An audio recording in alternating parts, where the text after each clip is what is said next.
कल रक्षाबंधन का पर्व होने जा रहा है, क्या मुहूर्त रहेगा, क्या तिथि रहेगी? कल रक्षाबंधन का महापर्व बहुत ही सुंदर सर्वार्थ सिद्धि योग में मनाया जा रहा है।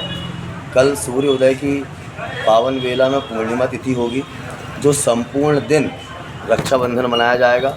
और विशेष बात यह है कि भद्रा जो रक्षाबंधन के समय में रोक टोक लगाती है, कल भद्रा संपूर्ण दिवस नहीं है, इसलिए कल निडर होकर के बहनें अपने भाई के हाथ में रक्षाबंधन कर सकती हैं। और साथ ही कल बुध और आदित्य दोनों कर्क राशि में विराजमान हैं, जिससे कल बुध आदित्य योग भी बन रहा है। साथ में बृहस्पति और शुक्र मिथुन राशि में है, जो मंगलकारी साबित होगा। और उदया तिथि संपूर्ण दिन मान्य होती है।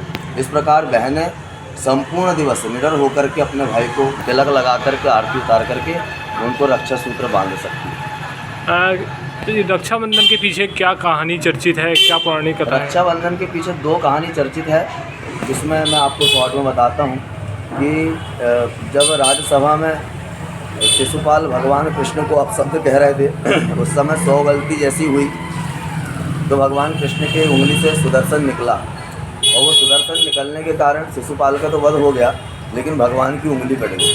तब द्रौपदी ने आकर के भगवान के हाथ में ये अपने कीमती वस्त्र को फाड़ करके बांध दिया। भगवान ऋणी हो गए, और भगवान ने इसका जो फल था उपहार स्वरूप, जब राज्यसभा में चीर उसके खींचे जा रहे थे दुशासन के द्वारा, भगवान ने उस समय पर उनकी साड़ी बढ़ा करके लाज की रक्षा करी।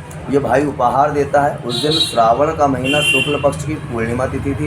यहीं से रक्षाबंधन का आगाज़ होता है। और दूसरी कहानी यहीं से आगे बढ़ती है कि जिसमें बताया गया है कि राजा बलि बहुत बड़ा यज्ञ कर रहे थे। वामन भगवान ने 3 पग भूमि की मांग करी। राजा बलि ने शहर से स्वीकार दिया, लेकिन भगवान ने विराट स्वरूप लेकर के 2 ही पग में संपूर्ण पृथ्वी, आकाश, धरती, जंगल सब नाप लिए। तीसरा कदम भगवान ने राजा बलि के सिर पर रखा, पाताल लोक भेजा, लेकिन राजा बलि ने वर मांगा कि भगवान मैं जहाँ रहूँ आप वहीं पर रहें।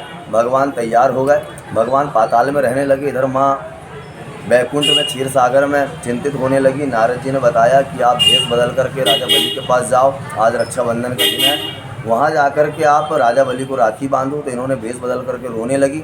वहाँ पर अपना जो बलि राजा है उसने कहने लगा कि भाई आप कौन और क्यों रो रहे हो? तो उन्होंने कहा मेरा कोई भाई नहीं है। तो राजा बलि ने कहा इतनी सी बात है, मैं भाई हूँ आपका, आप मुझे राखी बांध दो। तो जब इन्होंने राखी बांधी तो उन्होंने उपहार के लिए कहा कि आपको क्या चाहिए? तो उन्होंने अपने पति भगवान विष्णु को मांगी, और उसी समय से रक्षाबंधन का त्यौहार और ज़ोर शोर से मनाया जाने लगा। कहने का मतलब ये है कि आज के दिन बहन अपने भाई की रक्षा के लिए और दीर्घायु के लिए कामना करके राखी बांधती है, और साथ में अपनी सुरक्षा की मांग करती है। रक्षा बंधन, बंधन अर्थात बाध्य, और रक्षा करने के लिए यह वचन बहन अपने भाई से मांगती है, और भाई की दीर्घायु के लिए वह रक्षा सूत्र बांधती है। जी, आपका पूरा? मैं आचार्य पंडित श्रवण कृष्ण जी महाराज, श्री पंचमुखी हनुमान मंदिर, शनि मंदिर, तहसील परिसर, छिंदवाड़ा, मध्य प्रदेश, पुजारी। जय श्री राम।